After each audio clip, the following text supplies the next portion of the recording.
Assalamualaikum warahmatullahi wabarakatuh. Siamo tutti fratelli. Halo Sobat PMR, kami dari PMR Wira Unit SMK Negeri 2 Temanggung. Di video kali ini, kita akan memperhatikan tentang Pertolongan pertama, perawatan keluarga. dan yang terakhir sosialisasi donor darah. Penasaran? Ayo kita simak videonya. Pertama kami di Majelis Presiden yang pertama kami lakukan adalah penilaian keadaan keselamatan penolong, keselamatan korban, keselamatan tim dan orang di lingkungan sekitar. Selanjutnya kami menanyakan kronologis kejadian kepada orang di lingkungan sekitar. Bapak tadi kejadiannya seperti apa? Selanjutnya saya akan izin untuk memperkenalkan diri dan izin untuk menolong. Saya atas nama Rizky. Saya Ina, saya Nesti, saya Sylvia, kami dari PMR Wira Unit SMK Negeri 2 Temanggung. Ketika kami menolong korban, selanjutnya kami akan memakai alat pelindung diri. Dimulai dari baju pelindung. Siap memakai APD.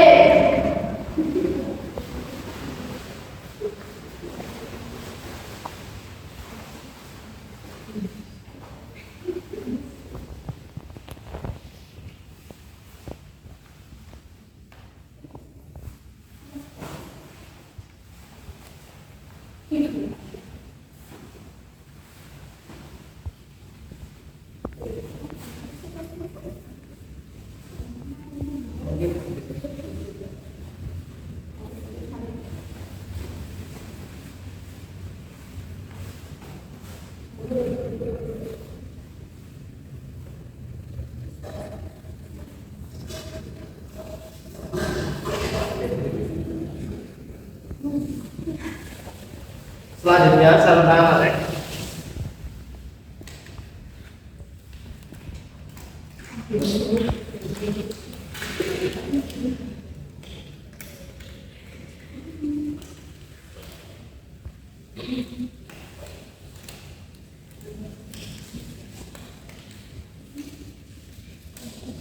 Selanjutnya masker.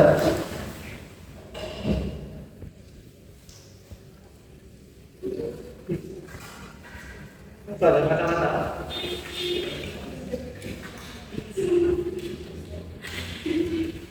Selanjutnya helm pelindung.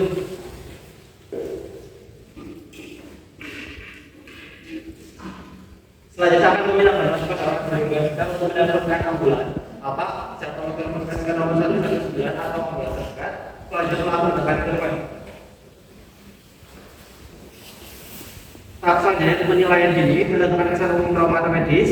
Selanjutnya cek respon dengan respon awas, respon suara, dan respon nyeri. Selanjutnya lakukan airway atau bukan jalur nafas. Sebelum itu periksa tulang leher selama 5 detik. 1, 2, 3, 4, 5, 4. Selanjutnya lakukan buka jalur nafas dengan cara jalur teras. Selanjutnya itu pemeriksaan nafas dengan cara LDR. Lihat data yang saya lihat, dengarkan nafas yang saya dengarkan, lalu rasakan nafas yang saya rasakan. Selanjutnya yaitu sirkulasi atau pertukaran darah dengan mengecek nadi radialnya selama 15 detik. 1, 2, 3, 15, aman. Selanjutnya itu pemeriksaan suhu badan dengan punggung tangan kanan diletakkan pada dahi korban, tangan kiri diletakkan pada dahi pelaku. Aman. Selanjutnya yaitu pemeriksaan fisik. Dalam pemeriksaan fisik jangan lupakan kanan kiri bentuk luka nyeri dan bekas. Dimulai dari kulit kepala, kulit tengkorak, dahi, pelipis mata kanan kiri, telinga kanan kiri, pipi kanan kiri, hidung kanan kiri, mulut kanan kiri, rahang atas, rahang bawah, dagu, leher, tulang belikat, tulang selangka, dada, tulang rusuk, perut kuasan 1, perut kuasan 2, perut kuasan 3, perut kuasan 4, pinggul, panggul, punggung, anggota kera atas, lengan atas, siku, lengan bawah, pergelangan tangan, Tangan kiri mengalami lecet. punggung tangan, telapak tangan, jari-jari tangan. Lakukan GSS, coba mbak gerakan atas dulu. Lakukan sensasi, cara dengan sirkulasi atau waktu pengisian kapiler. Anggota gerak bawah, mulai atas, kanan kiri, lutut kanan kiri, tungkai bawah kanan kiri, Patah tulang. pergelangan tangan kanan kiri, pergelangan kanan kiri, mata kaki, punggung kaki, tumit, telapak kaki. Sebelum itu lepas alas kaki, telapak kaki, punggung kaki, jari-jari kaki. Lakukan ya, cuma gerakan ada bulan, sensasi, bandara jalan, sirkulasi atau BPK waktu pengisian pilar. Selanjutnya yaitu penanganan. Yang pertama komunikasikan dengan peserta. Mbak, mohon maaf, akan kami lakukan pembidayaan. Yang pertama paparkan dan stabilkan luka. Selanjutnya yaitu siapkan bidai dan mitela. Ukur bidai dengan kaki yang tidak sakit atau kaki yang sehat. Lalu pasang mitela melalui lekuk kaki, mitela 1, mitela 2, mitela 3, mitela 4, mitela 5. Pasang bidai dan beri bantalan akan alat vital dan pertemuan ulang akan tidak menimbulkan cedera baru.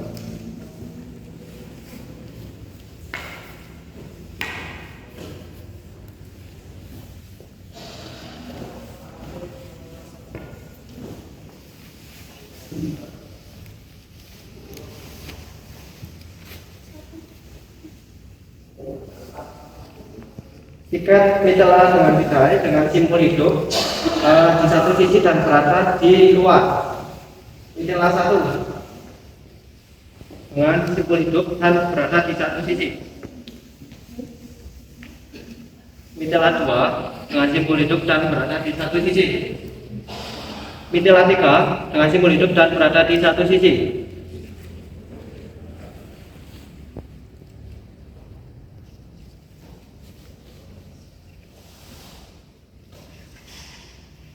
Mitela 4 dengan simpul hidup dan berada di satu sisi.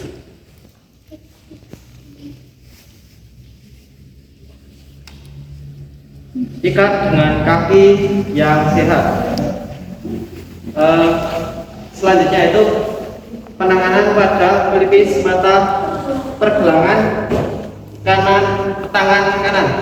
Yang pertama komunikasikan dengan korban. Mbak, mohon maaf, akan kami lakukan pengkompresan pada pergelangan tangan kanan. Yang pertama paparkan dan stabilkan luka.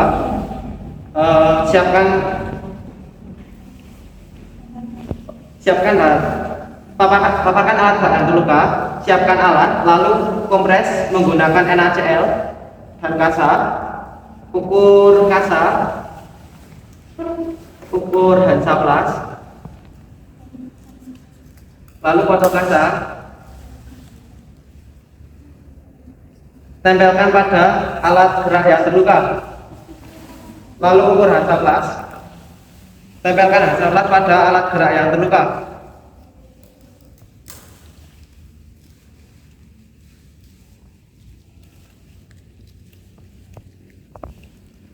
Penanganan selesai.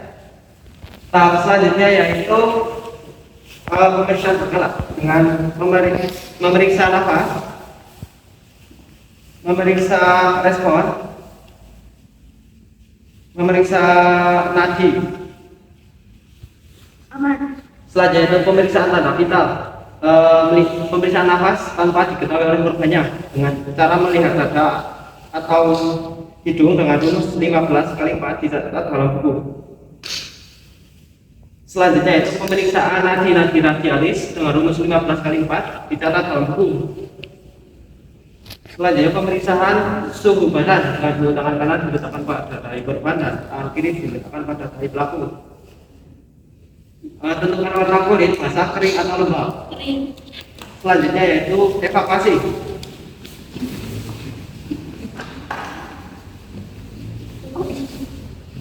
Posisi mengangkat korban dari tanah ke atas.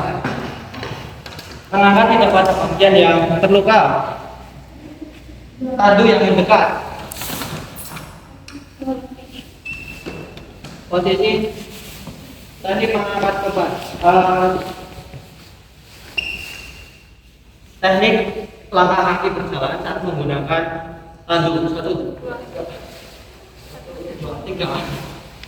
1, 2, 3.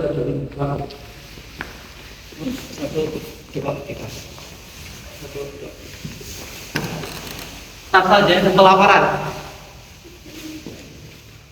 Lapor atas nama Intan, umur 17, mengalami luka lecet pada bagian pergelangan tangan kanan dan tungkai bawah kanan, mengalami patah tulang. Pemeriksaan sudah dilakukan pemindaian dan pengkompresan. Laporan selesai. Saya dan teman saya akan membantu PM untuk mencuci rambut dan sekaligus mengganti alas tidur klien. Yang pertama dilakukan adalah persiapan alat-alat yang digunakan air mengalir dan menggunakan ember kosong penuh air mengalir dan ember kosong. Selanjutnya sabun dan tempatnya, sikat dan tempatnya, tempat perhiasan, bagi berisi APD, sarung tangan latex, masker, celemek, dan celemek. Selanjutnya, dua buah sisir, kapas, handuk, tong kecil berisi kasa steril dan sampo. Selanjutnya, perlak dan alas telak, bengkok berisi lem dan air sabun. Selanjutnya, kayu,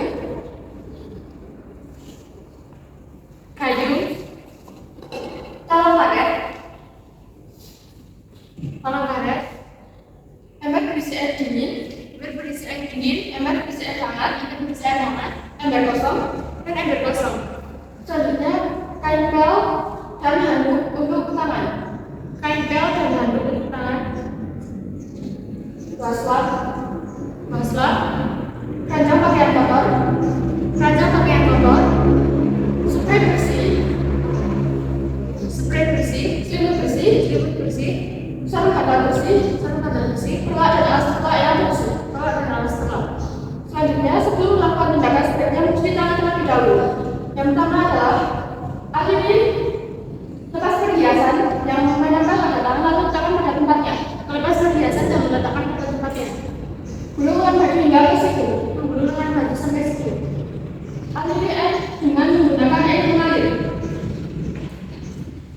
Membasahi tangan menggunakan air mengalir sampai ke siku. Selanjutnya ambil sabun, basahi sabun, dan sabun tangan mulai dari telapak tangan, setelah jari tangan, punggung tangan, pergelangan tangan, sampai ke siku. Bilas sabun dan letakkan pada tempatnya. Ambil sikat, basahi sikat, lalu sikat dulu dari arah dalam keluar. Lakukan hal yang sama pada tangan yang sebelumnya. Selanjutnya basahi sikat dan letakkan pada tempatnya. Setelah itu bilas menggunakan air mengalir sampai bersih. Keringkan menggunakan handuk dengan dua sisi berlainan agar tidak terjadi iritasi. Mengeringkan tangan menggunakan handuk dengan cara ditepuk agar tidak mengalami iritasi. Selanjutnya, rapikan lengan baju dan memakai APD yang menggunakan sarung tangan latex. Memakai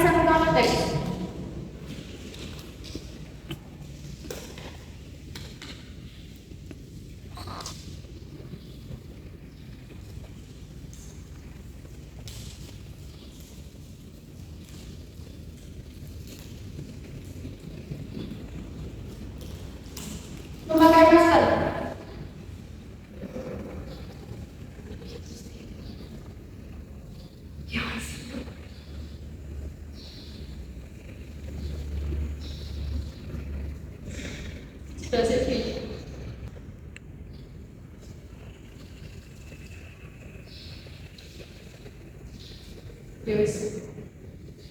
Memakai celemek. Pegang bantuan celemek dan keluar kota badan. Setelah itu tali menggunakan simbol hidup.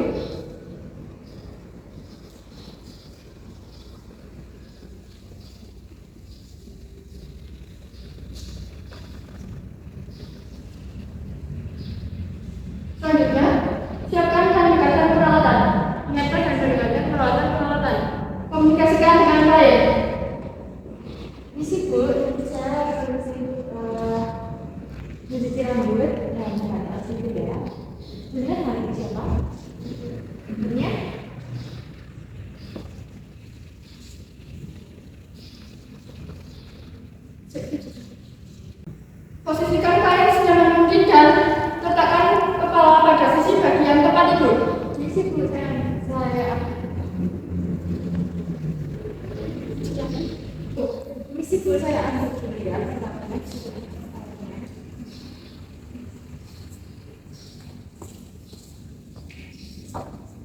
Selanjutnya, pasang handuk di bawah kepala dan di bagian dada sampai ke leher. Pasangkan handuk di bawah kepala saya. Di sini.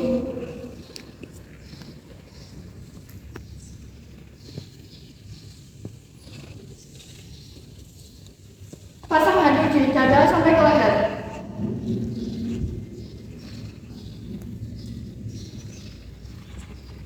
Selanjutnya, pasang tangan. Handuk sampai ke leher. Pasangkan.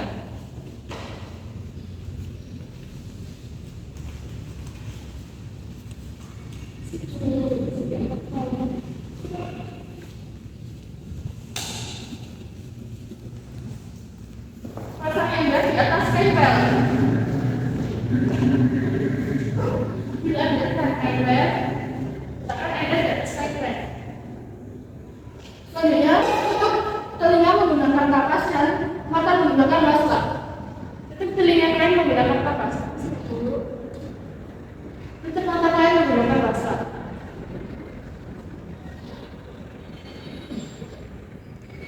Selanjutnya, sisir rambut kalian dari ujung hingga pangkal Sisir rambut kalian dari ujung hingga pangkal. dan letakkan pada bengkok air sabun.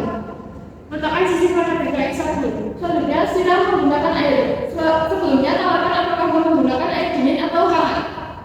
Itu nanti mau pakai air dingin atau air hangat? Ini lagi apa? Siram rambut kalian menggunakan air hangat. Selanjutnya, sabuni rambut menggunakan kasa yang sudah diberi sampo. Menggunakan ujung jari.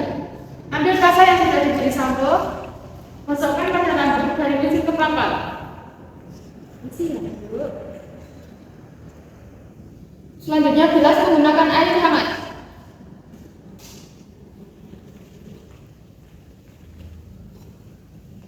Bilas rambut kalian menggunakan air hangat.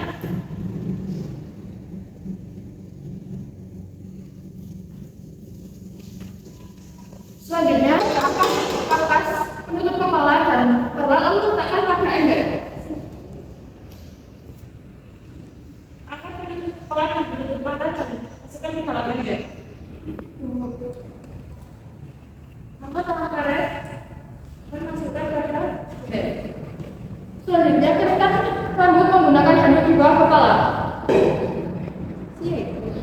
Keringkan rambut kalian menggunakan handuk yang ada di bawah kepala. Angkat handuk dan letakkan pada arah handuk. Letakkan pada arah handuk.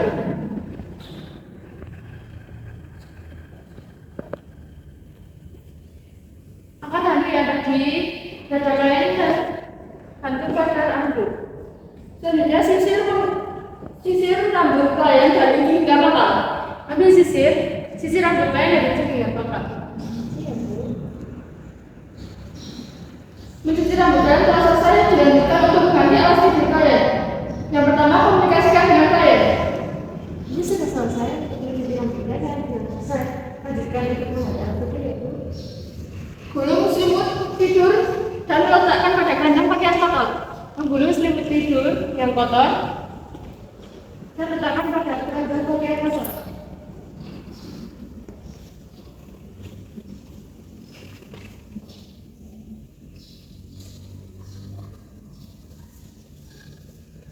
Selanjutnya, lepas lipatan spray pelak dan alas pelak di bawah kasur.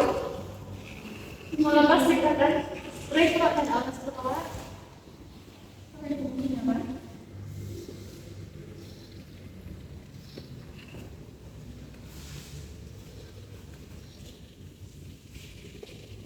Selanjutnya, miringkan kalian ke kanan.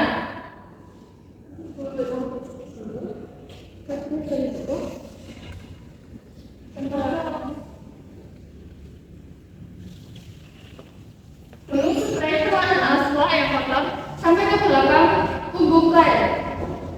Menggulung spray pelak dan alas pelak yang kotor sampai ke belakang punggung. Selanjutnya, pasang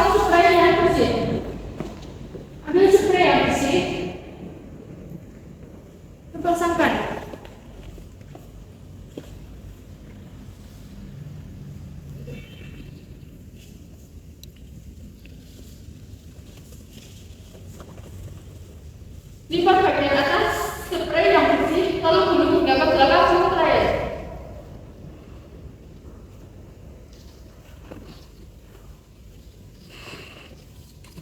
Selanjutnya, pasang perlak adalah setelah yang musuh.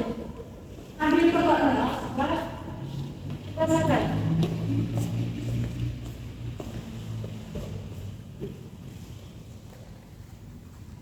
Lipat bagian atas perlak, lalu gulung hingga ke belakang punggung layar.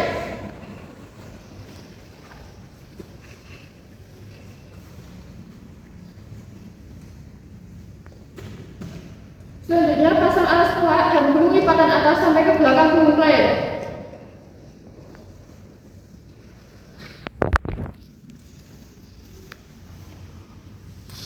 Miringkan layar ke kiri.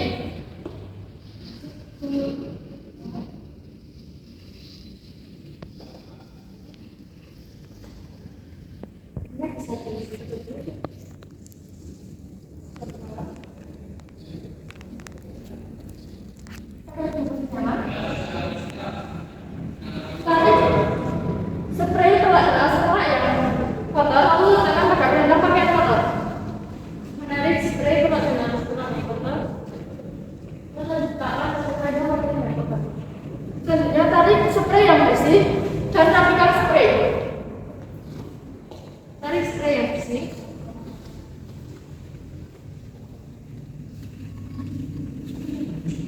Dan rapikan spray. Lipat menggunakan lipatan diagonal atau seperti melipat kertas kado. Melipat ujung spray menggunakan lipatan diagonal atau seperti melipat kertas kado. Selanjutnya, tarik perlak dan alas perlak yang bersih. Tarik perlak dan alas perlak yang bersih.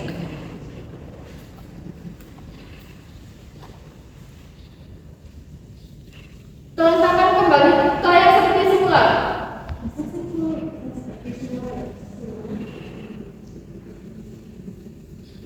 Rapikan spray perlak dan alas perlak. Rapikan spray perlak dan alas perlak. Lipat perlak dan alas perlak ke bawah kasur.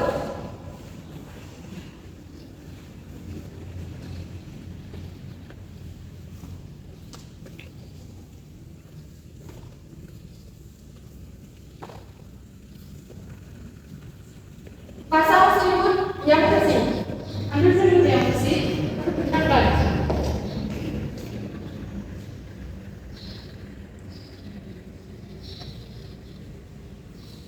Dengan bagian bawah di panjang. Dan lipat ujung selimut menggunakan lipatan diagonal atau seperti lipat kertas kado. Dan bentuk lipatan lagi akan dapat bergerak. Selanjutnya, ganti satu bantal menggunakan satu bantal yang bersih. Letakkan satu bantal yang kotor pada random pakaian kotor.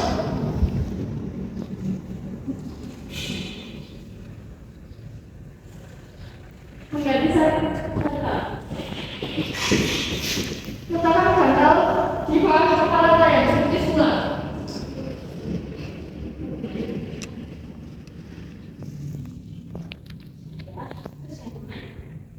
Bereskan dan rapikan peralatan. Bereskan dan rapikan peralatan. Selanjutnya, melepas APD yang dilepas serta masker. Melepas serta masker. Melepas masker. Lepas masker. Melepas helmet. Lepas helmet. Pegang gantungan helmet dan gantungan dengan bagian luar. Berada luar. Selanjutnya, cuci tangan dengan cara menggunakan baju sampai siku. Bilas menggunakan air mengalir sampai siku. Membilas tangan menggunakan air mengalir sampai siku. Ambil sabun, basahi sabun dan sabun di tangan. Ambil sabun, basahi sabun, dan minyak di tangan. Mulai dari telapak tangan, selai jari, jari tangan, punggung tangan, pergelangan tangan, dan siku-siku. Selanjutnya, kita sabun dan letakkan di tempatnya. Ambil sekali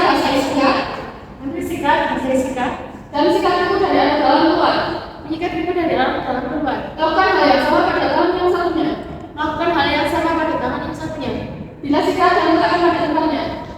Letakkan ikan pada tempatnya. Bilas menggunakan air mengalir sampai bersih. Bilas tangan menggunakan air mengalir sampai bersih. Selanjutnya keringkan tangan menggunakan handuk. Mengeringkan tangan menggunakan handuk dengan cara bentuk yang sisi yang berlayar agar tidak mengalami iritasi. Rapikan tangan baju dan pakai kembali perhiasan dan kalau dilepas. Rapikan tangan baju dan memakai kembali perhiasan. Membantu klien untuk mencuci rambut dan sekaligus mengganti alas tidur telah selesai. Assalamualaikum warahmatullahi wabarakatuh. Semangat pagi, tetap semangat luar biasa. Salam sehat bagi kita semua. Salam kemanusiaan. Seperti kata pepatah, tak kenal maka tak sayang. Perkenalkan, saya Karna Muhammadiyah dan saya Adana. Kami dari PMR Wira Unit SMK Negeri 2 Temanggung.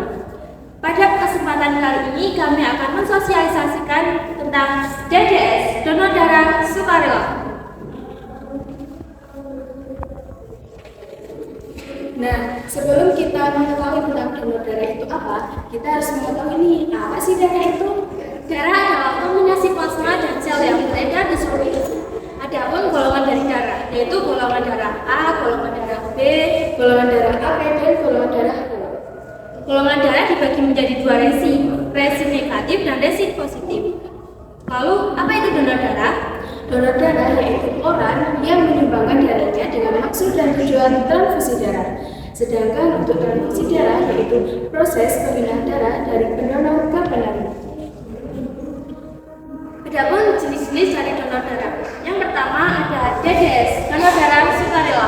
Donor darah sukarela adalah orang yang mendonorkan darahnya dengan sukarela tanpa pamrih untuk kepentingan masyarakat. Yang kedua ada DDP atau donor darah pengganti, yaitu orang yang diminta untuk mendonorkan darahnya kepada seseorang dan lalu darahnya akan diberikan kepada siapapun. Yang ketiga ada DDP, donor darah bayaran.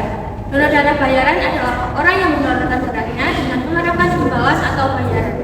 Kita sangat dianjurkan untuk menjadi bagian dari DDS dan DDP karena hal tersebut adalah kewajiban manusia.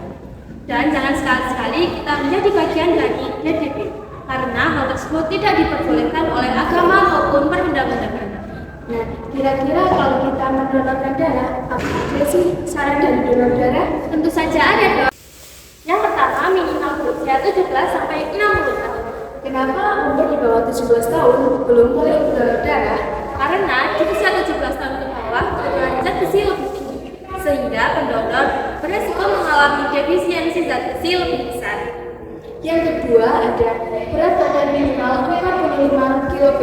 Mengapa 45 kg? Karena jika berat badan berkurang, maka dia akan memiliki jumlah darah yang sedikit, sehingga dikhawatirkan tidak dapat menoleransi pengambilan darah saat proses donor darah. Yang ketiga, tensi sistol 110 sampai 150 mmHg. Yang keempat ada tensi diastol yaitu 70 sampai 90 mmHg. Yang kelima, HB 12,5 sampai 17. Yang keenam yaitu wanita atau wanita yang tidak sedang haid, hamil, dan menyusui. Kenapa sih wanita haid tidak disarankan untuk donor darah? Karena saat proses donor darah terdapat pengurangan jumlah zat besi yang banyak, sedangkan saat proses menstruasi tubuh sedang mengeluarkan zat besi. Lalu, mengapa ibu hamil juga tidak disarankan untuk donor darah? Karena dapat mempengaruhi janin. Karena sirkulasi darah dalam tubuh ibu berkurang, ibu hamil juga sangat rentan sekali terkena anemia. Lalu ibu menyusui juga tidak disarankan untuk mendonorkan darahnya, karena 87% ASI dari air, sehingga ibu menyusui dapat dengan mudah menurunkan produksi ASI apabila terjadi dehidrasi akibat donor darah. Yang ketujuh, tidak memiliki riwayat penyakit tertentu seperti HBsAg, HIV, hepatitis, dan sifilis. Yang kedelapan yaitu tidak mengonsumsi obat. Nah, apabila ada orang yang mengonsumsi obat antibiotik, orang tersebut tidak diperbolehkan untuk donor darah selama 7 hari setelah ia meminum antibiotik. Lalu ada juga nih orang yang sedang mengonsumsi aspirin, orang tersebut juga tidak diperbolehkan untuk donor darah selama 3 hari setelah ia meminum aspirin. Kira-kira kalau kita donor darah, apa ada manfaatnya? Tentu saja ada dong. Manfaat bagi seorang pendonor yang pertama adalah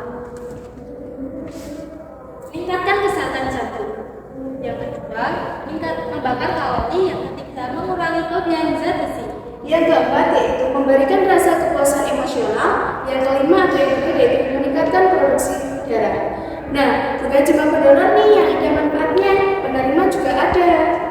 Manfaat bagi si penerima yang pertama menggantikan darah yang hilang. Donor darah yang dilakukan dapat menggantikan darah yang hilang akibat kecelakaan, pembedahan, atau kondisi medis tertentu. Darah yang diberikan melalui donor darah dapat mempercepat proses pemulihan. Yang kedua ada meningkatkan kadar oksigen. Darah yang diberikan melalui donor darah dapat meningkatkan kadar oksigen bagi tubuh si penerima. Yang ketiga yaitu ada memperbaiki kondisi medis tertentu. Apabila penerima darah yang menderita anemia atau kondisi medis lain dapat merasakan langsung manfaat dari donor darah. Fakultas Fratelli SMK Negeri 2 Temanggung, satu visi, satu misi, siap beraksi. Siap Fakultas Fratelli SMK Negeri 2 Temanggung, satu visi, satu misi, siap beraksi. Kak, aku ada pantun nih. Spill dong Kak pantunnya. Ada rokok, ada jeruk kulit. Cakep, Kebanyakan bisa oleh pria. cakep. Dengan donor banyak yang terbantu, jangan sekali-kali merasa riang. Wah, sangat memotivasi bukan? Lalu, mengapa kita disarankan untuk mendonorkan darah kita?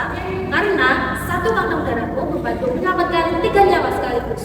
Sakit bagi si penerima berhari-hari, tetapi sakit bagi si pendonor hanya 3 detik saja.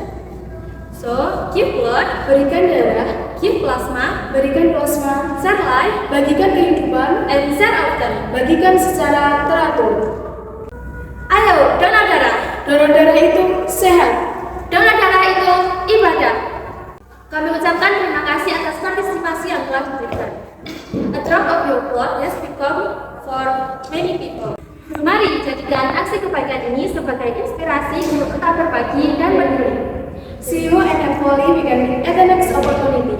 Tetaplah menjadi pahlawan bagi mereka yang membutuhkan. Mari donor darah sebagai gaya hidup. Donor darah berbagi sehat untuk sesama. Mari yang muda yang berdonor. Kami akhiri sosialisasi ini dengan Impian anak-anak diberi kolom batu terjatuh. Kami tutup dengan Wassalamualaikum warahmatullahi wabarakatuh. Sekian video dari kami, semoga bermanfaat bagi kita semua. Wassalamualaikum warahmatullahi wabarakatuh.